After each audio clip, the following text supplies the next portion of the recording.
energy than we consume through fossil fuels. That's not necessarily where our future is headed. I do wish Harris were a little bit stronger on that issue, but it's not an actual substantial difference between the two candidates. All right, we will wait and see what happens in Pennsylvania. Thank you, gentlemen, both for the moment. James and Arshad, thank you.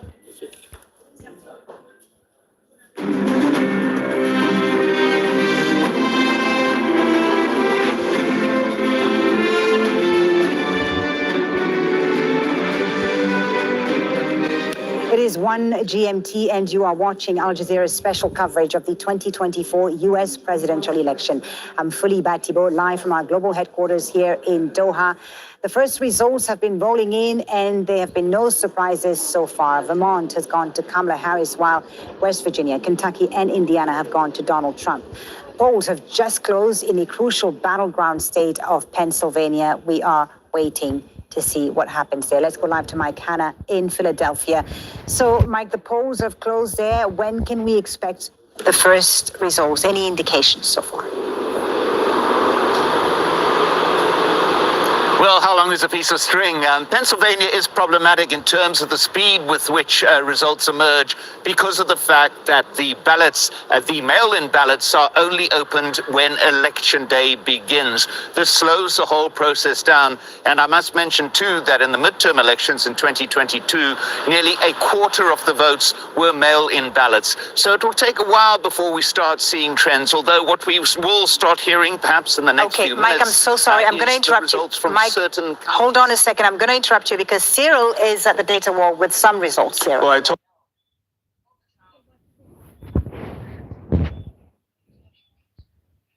yeah, because we have expectations. There you go. Kamala Harris, the vice president, is projected to carry the state of Maryland. Not a surprise, 10 electoral votes in the blue column. So Kamala Harris. Now, the Democrats are expecting about 1/3 of their electoral votes to come from the northeast corner of the United States. Here's another one, Connecticut, 7 electoral votes. So for now, things are going according to plan for the Democrats. Vice President would not be surprised by this. Same thing with Rhode Island, 4 electoral votes. Again, we're in the northeast corner of the United States. This is where Democrats get so many of their electoral votes. 4 electoral votes coming from Rhode Island. They've just closed. They've just been called. That's how predictable this was. Massachusetts? Same story. We're in the same part of the country. 11 electoral votes for Kamala Harris coming from Massachusetts. So right now, she's running up the score where you would expect the Democrats to get a lot of their electoral votes from. And now, flip the script. Donald Trump getting 9 electoral votes from Alabama. Now we're in the South, the deep South, ruby red South. This was always expected to go for Donald Trump. He is projected to win Alabama. He is also projected to win Mississippi and carry those 6 electoral votes. Let's see what else we have coming up in the screen. Oklahoma, 7 electoral votes. Again, we're in the South, a little bit further to the west. If you can still picture the map, we'll look at it in a second. 7 electoral votes coming from Oklahoma in the red column, and the same thing for Tennessee. Again, this is the South. Donald Trump is supposed to get but he's supposed to get many of his electoral votes over here in the South. This is a Republican stronghold. 11 electoral votes coming from Tennessee. Donald Trump is projected to carry the state. So if we look back, let's see if something else is coming up. Do we have something else? Yes, we do. Florida, this is a big one. This is a massive one, okay? It's expected, but it's massive, and there are no surprises. Now, this is one of those, maybe for the first time this evening, I'm going to tell you, Republicans looking at this, breathing a sigh of relief. Yes, they thought they were going to carry it, but you never know. You never know. Surprises do happen. He is carrying it with 30 electoral votes. It's a very, very big one. Remember, you need 270, I beg your pardon, 270 to win the White House. South Carolina has now been called to Donald Trump, the former president, projected to win the state of South Carolina. Again, same kind of story. We're in the South. We are in the deep South. The Republicans are supposed to do well here. There are 2 battlegrounds in the South. That's Georgia and South Carolina. Beyond that, the Republicans are supposed to carry everything, and it's supposed to be pretty straightforward. Now, Georgia, we keep looking at it. Why? Because it is one of our 7 battlegrounds. But again, you always have to be mindful of this little black corner here. And if you can't see it well on your TV, zoom in, do something, because it's an important number. 3% of the vote reported Donald Trump carrying, I beg your pardon, not carrying the state. Don't let me get this wrong. Donald Trump with 56% of the vote, but with only a tiny fraction of the vote actually reported in Georgia, all right? Let's be clear about that. Let's look at the state of the race before we hand it back to Foley. This is where we stand right now. 95, remember Florida alone was worth 30. 95 electoral votes for Donald Trump, 35 for the Vice President, Kamala Harris. One more thing, this map here looking exactly like what we thought it would look like at roughly this point in the evening. Democrats getting their votes from here, the Republicans getting their votes from the South, from the Midwest, here in Oklahoma as well. So, by the way, one last thing, does this mean that he's crushing her right now? No, it doesn't. No, it doesn't. Yeah. It just means those are the states where we expected Republicans to get their votes. Same thing with the Democrats. These numbers are going to keep changing throughout the hour. They are going to keep changing, but definitely the Republicans breathing a sigh of relief with Florida going to Trump. Oh, right? absolutely. Yeah. If they had lost Florida, that would be, that would be, a tsunami of change. Right. Thank you very much, Cyril, for the moment. Cyril Vanier at the data wall there. Let's go back to Mike Hanna, who's in Philadelphia. Polls also closing in Pennsylvania this hour. Any early indications there, Mike? Nothing yet. It's time. We'll still be waiting. I must just add to what Cyril has been summarizing there. The state of Vermont, AP predicting that it will go to Harris. There's some 20% of the vote counted there. 3 electoral votes at stake in Vermont. Every little bit counts. The issue of the mail-in vote, this is something that delays a vote within Pennsylvania and does do year election after election. But there's a very important factor to consider as well. What we've seen in terms of the patterns throughout a number of elections is that Republicans tend to vote at the polls, Democrats turn to mail-in vote. Now, what you have seen in Pennsylvania in the past is an early lead for the Republicans because those votes on the day in person are being counted first and more quickly. Then you see a surge towards the Democrats as the mail-in votes are counted. So it's very difficult to establish any kind of defining pattern in the early hours of the predictions within Pennsylvania in particular. It has to take time, and it will take time in terms to get a fuller and more clear picture emerging as the election goes on. Right. And Mike, we've heard Trump allege massive cheating in Philadelphia and Pennsylvania. What's that about? Well, he posted on Truth Social saying that there's massive cheating in Philadelphia, that law enforcement is getting involved. Well, that was news to the Philadelphia district attorney, who says there's absolutely no basis whatsoever to the claim on Trump's media page, saying that there had been no reports whatsoever of any irregularities in Philadelphia or indeed any other part of Pennsylvania. One issue in Pennsylvania was in Cambria County, where there was a software malfunction in some of the ballot boxes.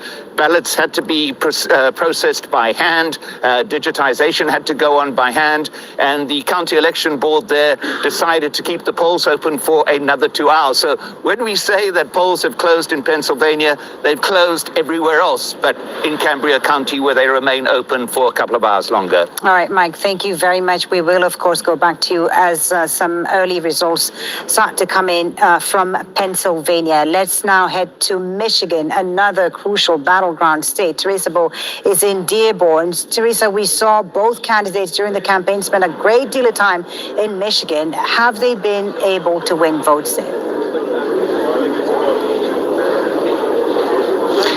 Well, Michigan is a crucial battleground state, a swing state where Donald Trump won back in 2016 with a little over 10,000 votes, 10,704 votes, and Joe Biden defeated him later on in 2020. And the big question is, who is going to win this time? We saw Donald Trump coming here to Michigan on Friday and meeting with members of the Arab American community in this state that is very, very important in this election, and promising them that there's going to be peace in the Middle East. Later on, we saw on Saturday, Kamala Harris, and on Sunday, Kamala Harris present here appealing to the African-American community. She went to a church service. She met with an American football player. Later on, she went to a barber shop and ended her rally here in a university, appealing again to the African-American vote that polls suggested that she was lagging behind, especially among African-American men. So suddenly Both candidates have been spending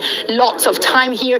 Every vote counts in this elections, appealing for people to turn out, to go out and vote, because there's 15 electoral votes that this state has are crucial for any of the candidates to make it to the White House. What about the Arab American vote in Michigan, Teresa? It's very important this time around, isn't it?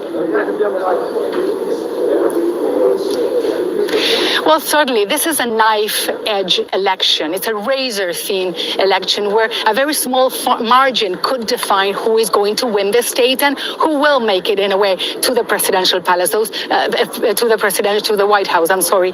So certainly, they play a crucial role. Traditionally, they have voted for the Democratic Party. That's been changing this past year, especially since October the 7th, since the war on Gaza, since the war in Lebanon. People are very angry, very upset, especially with the Democratic Party. They blame Joe Biden with what's been going on in the Middle East, with the support it's been given by the White House to the state of Israel. So certainly many of the people I have spoken to are saying that they're not going to vote for Kamala Harris, and they've been telling me that they're going to vote for a Green Party candidate, Jill Stein. But many others are saying that they will vote for Donald Trump. So this is a crucial electorate in this election.